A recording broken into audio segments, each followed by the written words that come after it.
bagian depan museum, kita akan menjumpai patung Ronggo Warsito, seorang pujangga besar yang hidup di Surakarta pada abad 19.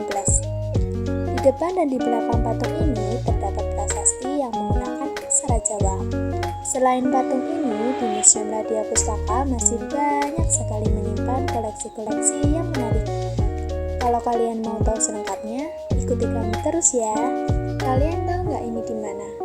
Museum ini terletak di kota Surakarta, tepatnya di Jalan Slamet Riyadi nomor 275, Kelurahan Sriwedari, Kecamatan Laweyan, Kota Surakarta, Jawa Tengah.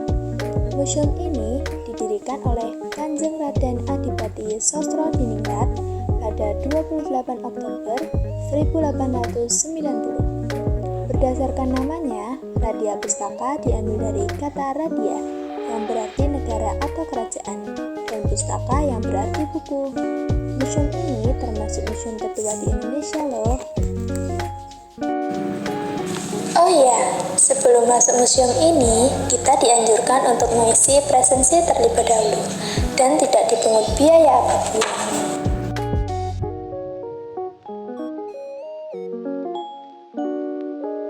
Atas izin sang pendiri serta perkenannya Sinuhun Pakubuwono X, museum berpindah ke Loji Kadipolo milik Johannes Tuselar, seorang saudagar Belanda, hingga saat ini disebut Museum Radia Pustaka.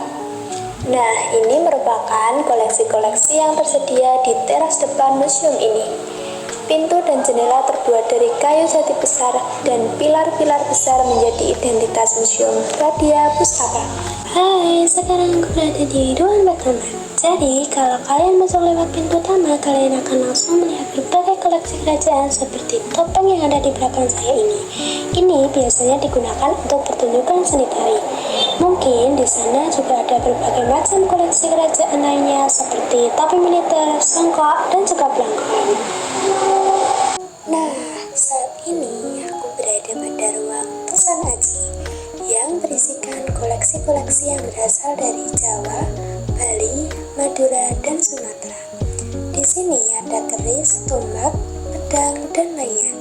Di sini juga terdapat ruang keramik yang berisikan berbagai keramik peninggalan masa kolonial Hindia Belanda.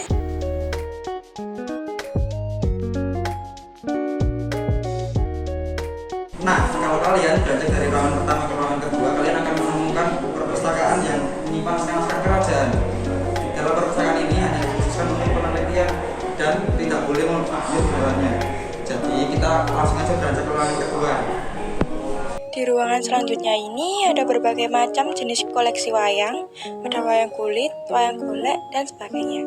Kemudian di sebelah sini ada berbagai macam gamelan yang biasanya digunakan untuk mengiringi pagelaran wayang.